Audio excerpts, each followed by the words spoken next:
tried to break off the battle, airborne reinforcements were called in to cut him off at the canal.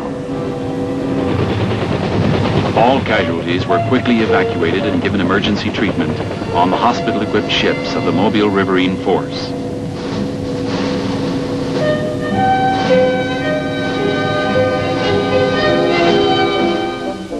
The division commander tried to bring us in from the field every 3 days. We were greeted with a fire hose salute to get the swamp mud off before we went below for hot showers.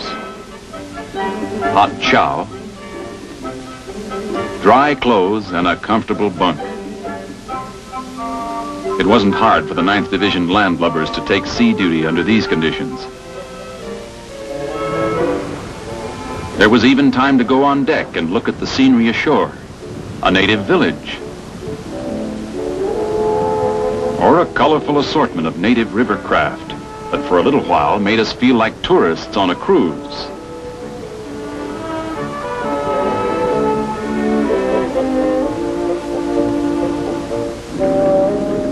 Soon enough, another passerby on the river brought us back to the fact that the war was very much with us.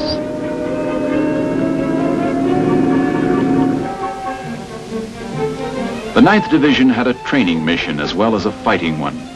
We were proud of our reliable academy that taught the fine points of fighting in Vietnam to newcomers, as well as sharpening the skills of combat veterans. The importance of the academy was emphasized by frequent visits by the new commanding general of the 9th Division, Major General George O'Connor, who assumed command in June 1967. The men of the Army of the Republic of Vietnam were also given intensive instruction by the division in all types of weapons and equipment.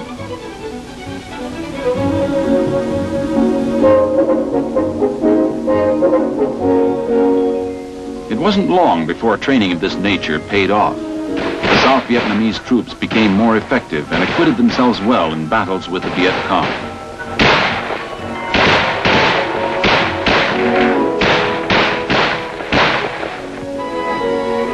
Other academy students were these crack troops from Thailand. These tough little men are known as the Queen's Cobra Regiment.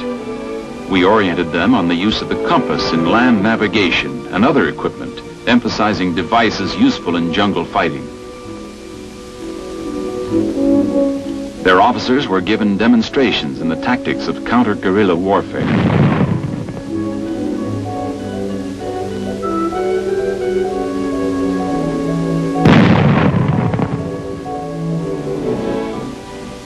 We also ran the Thais through a quick reaction course to teach them to stay cool and fire back when they ran into a Viet Cong ambush.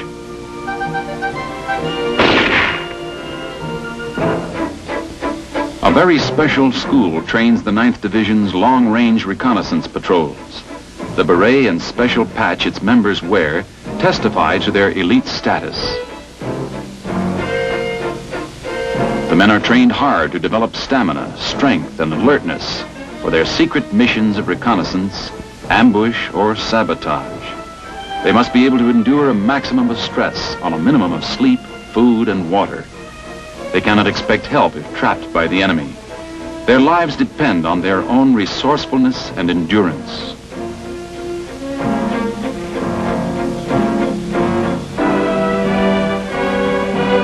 They become experts at camouflage. Success of the mission depends on perfect concealment. They must blend into the jungle even better than the Viet Cong. They are briefed in detail on terrain features and the location of the enemy objective. Every man knows how to navigate by day and by night. The patrol is inserted into enemy territory by a helicopter that flies in at low level. The men dismount in 5 seconds or less and move out swiftly. Ideally, they hope to avoid detection by or contact with the enemy.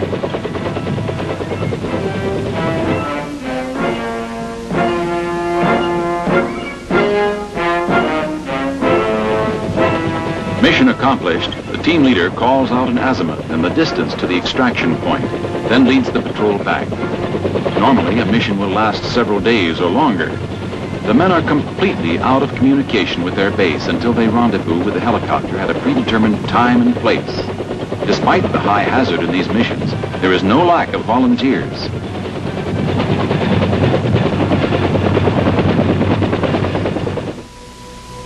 Far less exciting is the regular daily routine of combat, going out on patrol, coming back from patrol, monotonous mostly. Still, the year passed quickly. So quickly we were almost taken by surprise when we got reminders in the mail that Christmas was here.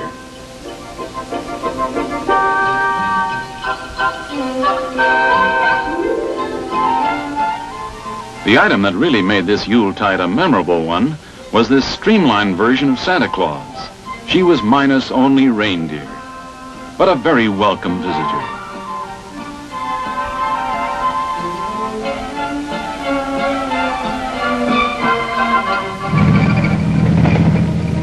The beginning of the new year was memorable too, since the enemy started their offensive then. They tried every trick in the book. But here in 9th Division country, the Viet Cong never had a chance. They were clobbered by our superior firepower.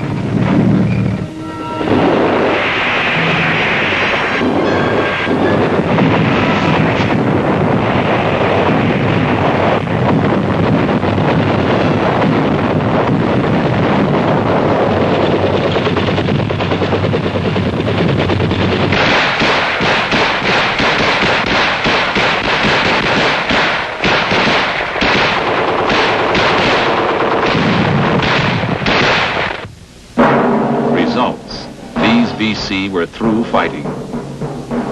Large amounts of captured weapons. And we rescued one friendly. We kept pushing ahead in the rice paddies. And the jungle. Fighting from the rivers. And from the air, we drove on.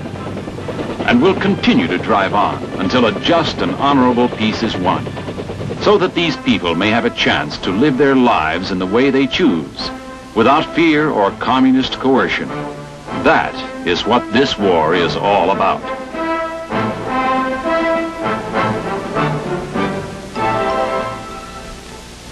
To achieve this, the 9th Division will stay on the job as long as it has to.